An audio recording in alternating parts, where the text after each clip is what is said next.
Tense times here because the results due out anytime soon. I'm with the head teacher, Nicola Renyard. Nicola, good morning. Just Morning. how excited are you stood here at the moment? Well, it's sort of that weird mixture of sort of nervous excitement. Worked really hard for the last 2 years and absolutely desperate to see how all the students have got on, but also those nerves of, I hope they've all achieved their potential. And how do you expect results to go today? Well, it's a funny year, this one. I mean, this cohort didn't sit their GCSE exams in year 11 because of the impact of COVID.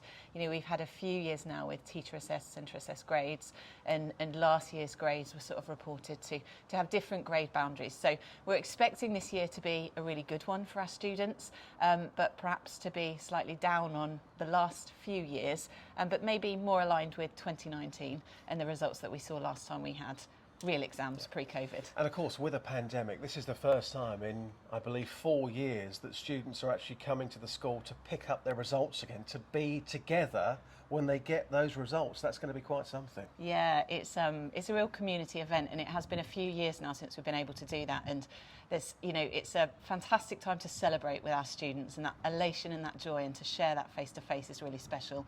But you know, there will also be students that might need a little bit of extra support. So it's really nice to be able to do that face to face in person. So what's going to happen here? Is it quite literally 5 to 9? There is a queue around the block. How does it work?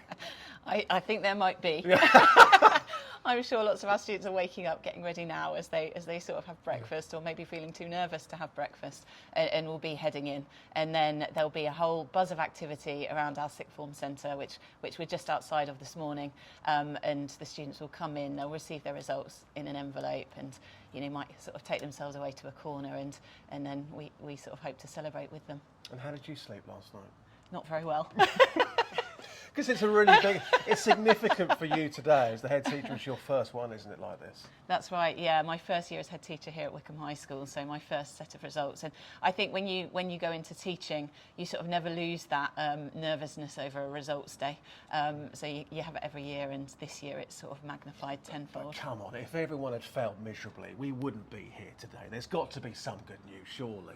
Well, we're very hopeful that a majority of our students have achieved what they need to move on to their next steps. Fantastic, thank you so much for your time. Also is a lady who has been dancing around the corridors here this morning. I noticed her straight away outside, then in the corridors.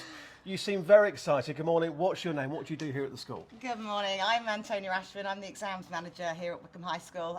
Very, very excited. It's my 17th year of doing exams here. Unlike Nick, it's her first year here.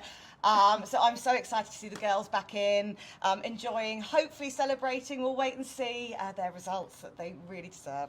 You see, on the breakfast show, we're all a little bit thick. I didn't do A-levels. I did my GNVQ, which I failed absolutely miserably because I always wanted to work in radio. But look what I'm doing now. I'm working in radio, which is fantastic. What about yourself? How did your A-levels go? Well, I suppose I could go down the really thick route then. Be part of our club. I could be. I actually failed my A-levels really badly, and I went to college and did a GNVQ, so did another 2 years, got into university that way, and so it just shows there's loads of different routes that you can get to where you need to. So if things go wrong, I'm a living example. Yeah. There is a way through. It's not a problem. So you're going to be perfect for today. So if results don't go that way, you can have that conversation with them, because I think it's important to get that message out as well. If you get great results, it's amazing. But if you don't get the results you want, it's not the end of the world, is it? Absolutely, I totally agree. And I went to university not having a clue what I wanted to do in life.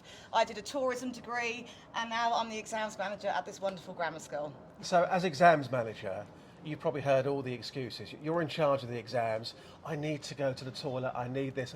You've heard it all in the past, haven't you? Oh, yes, absolutely. Every story you could possibly need to get out of that exam. What's the most random one? The most random excuse to get out of the exam. I can't think of the most random excuse to get out of the Probably exam can't sound here. But I have heard the funniest story about an invigilator, which are the ones that are in the room, making sure that everything's going as it should, knocking themselves out on a radiator by swinging on their chair, and they were the only invigilator in the room, so the students had to come out and get help. Not at this school, can I stress, please? You've got a great job. Well, at 9 o'clock, that's when it's all going to be happening here. There is a real buzz about this place again, the first time in 4 years that the students are coming in to get their results today.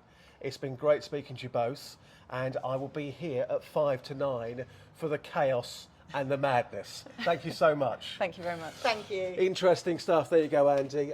Nicola here, the head teacher at Wycombe High School. And look, you know.